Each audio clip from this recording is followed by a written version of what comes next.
মাচা ছাড়া বরবটির চাষ। বরবটির একটি উন্নত জাত হল বাড়ি বরবটি 2। জাতটির গাছ খাটো এবং ঝোপালো। এ জাতটি চাষের জন্য মাচা তৈরি করার প্রয়োজন হয় না। গাছের উচ্চতা 50 থেকে 75 সেন্টিমিটার পর্যন্ত হয়ে থাকে। খাটো জাতের বরবটি চাষ করা খুবই সহজ। এটি উষ্ণ ও আর্দ্র আবহাওয়ায় ভালো জন্মে।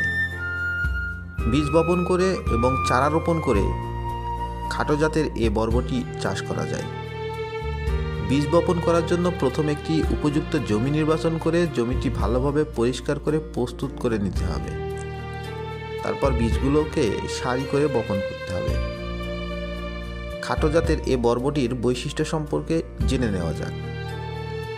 গাছের উচ্চতা 50 থেকে 75 সেন্টিমিটার।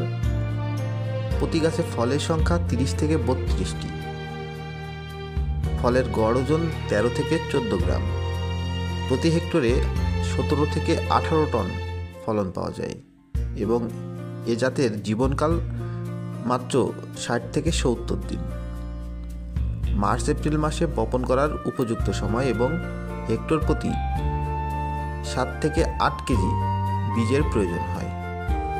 সার ব্যবস্থাপনা: হেক্টর প্রতি 5 টন গোবর, 100 kg urea, 120 kg TSP, 110 gram MOP, 60 kg gypsum, 10 kg zinc ও 4 কেজি বোরন সার প্রয়োগ করতে হয়।